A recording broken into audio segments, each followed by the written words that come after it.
Elon Musk reveals upcoming collaborations following the third flight test. Pre-flight testing will begin with the deployment of Ship 28 to suborbital Pad B, signaling the start of SpaceX's Flight 3. This comes after the business completed Flight Test 2, which was both exhilarating and a watershed moment for the company.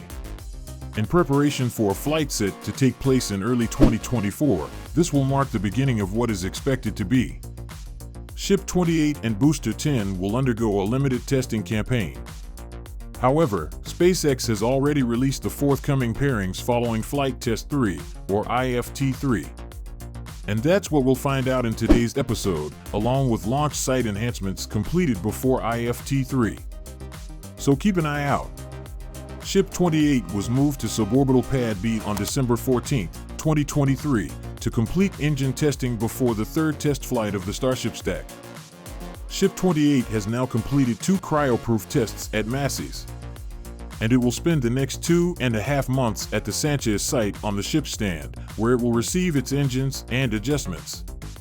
This ship is expected to undergo a condensed testing schedule before being ready for stacking, including a cryoproof, a 6-engine spin prime, and a 6-engine static fire. Booster 10, the second half of the Flight 3 stack, has gotten its hot stage ring and is now on the new booster transport stand that SpaceX has been building over the last few months. Booster 10 was then brought to the rocket garden and readied for transfer to the launch site.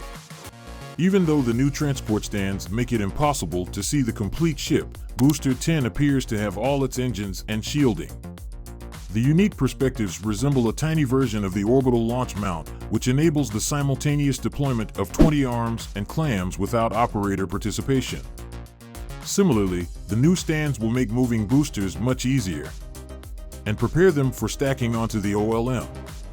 As with the ship, testing of the Booster 10 is expected to be simplified, with the prospect of requiring only a cryoproof, a 33-engine spin prime, and a 33-engine static fire before it is ready for takeoff. SpaceX is likely seeking a pre-flight test campaign that is as short as feasible to meet future targets associated with critical missions such as NASA HLS programs. Because SpaceX has completed transfers to the orbital tank farm, the corporation may do additional cryoproof testing with Booster 10 and a whole stack. After the second flight test, SpaceX CEO Elon Musk noted that the pad appeared in outstanding shape and only needed minor maintenance. This allegation was supported by the NSF's flypast following the launch. The flypast saw an intact place with what appeared to be minor damage, indicating that the new frame deflector plate was effective. SpaceX began working on inspections and pad repair around a week after the spacecraft's launch, just after the team returned from its Thanksgiving holiday. During this operation, all the hold-down clamps were removed and then reinstalled to be inspected or replaced on the spot. The back center part of the booster quick disconnect was also removed, along with some of the primary cryogenic propellant pipes. While workers are repairing the damage caused by Flight 2, SpaceX has brought the LR-11000 crane to the orbital launch pad to connect it to the ship's quick disconnect. It is evident that SpaceX still has a lot of work to do to make this pad more durable and capable of quickly turning around for another launch. The fact that SpaceX is doing all of this work demonstrates this. In addition to repairing the orbital launch pad, significant modifications are being made to the orbital tank farm.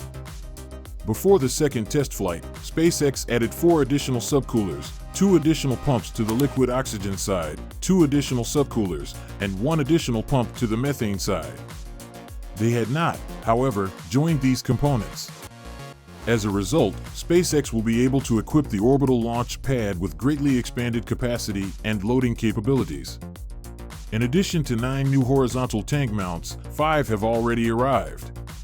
SpaceX is expected to be able to cut the time required to load propellants into the entire stack from 90 minutes to 45 minutes, with some margin of error.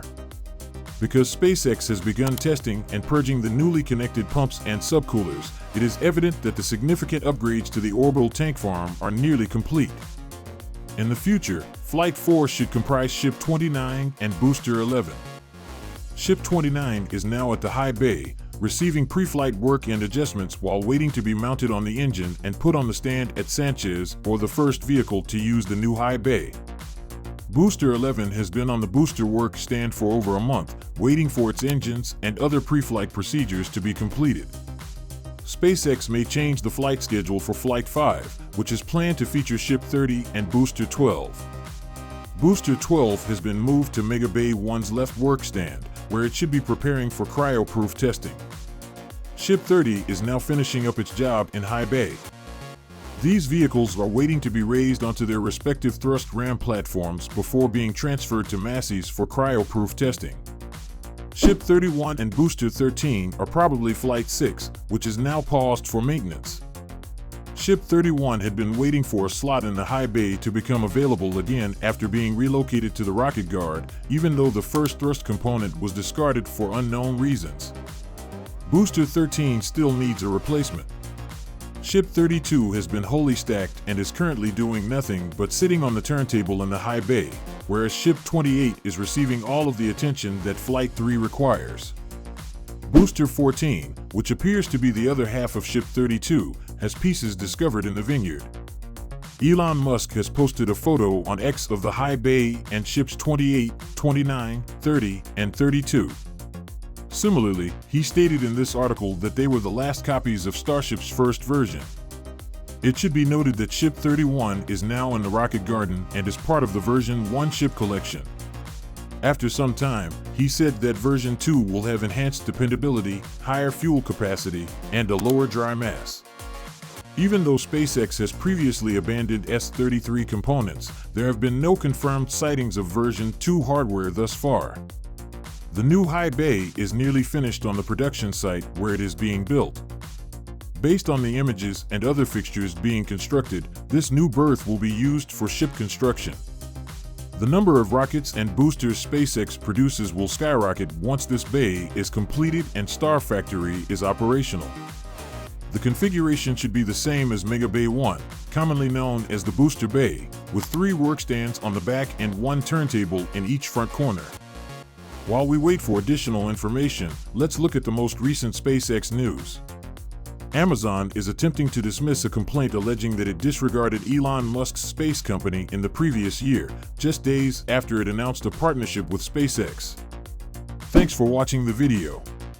If you enjoyed it, please like, share, and subscribe to our channel for more exciting content.